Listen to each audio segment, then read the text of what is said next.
আসসালামু আলাইকুম ওয়া রাহমাতুল্লাহি ওয়া বারাকাতুহু। দেশবাসীকে উদ্দেশ্য করে আমি বলতে চাই, দেখুন বিদেশি ছেলে দেখে অনেকে পাগল হয়ে যায়। আসলে এতে অ্যাক্সিডেন্ট হয়ে ঘটে যায়। আপনি বিয়ে দিতেছেন ফোনে, টেলিফোনে বিয়ে দিতেছেন, এই বিয়ে টিকে না। শতকরা 99% এই বিয়ে ভেঙে যায়। দয়া করে এগুলো করবেন না। হ্যাঁ, আপনি তো করেন, ছেলে দেশে আসুক, আসলে করেন, অসুবিধা। ছেলের সম্মতি নিয়ে ছেলে ছবি দেখছে, আপনার ছবি দেখি পাগল হয়েছে, আমি বিয়ে করবো। তো মা বাপ কি করে, বা ছেলের মা বাবা কি করে, মেয়ের মা বাবা বলতেছে হ্যাঁ হতে পারে, ছেলে তো রাজি, ঠিক আছে না, এগুলো করবেন না, এগুলো ভুল ধারণা।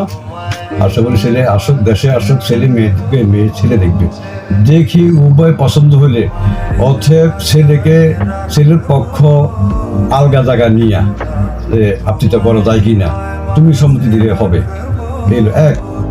আর মেয়েকে আলাদা জায়গা নিয়ে, ছেলে তোমার পছন্দ হয়নি, হ্যাঁ, অনেকে বলে না আমাদের গার্ডিয়ান উপরে সেই কথা বলবে না, না এটা ভুল ধারণা।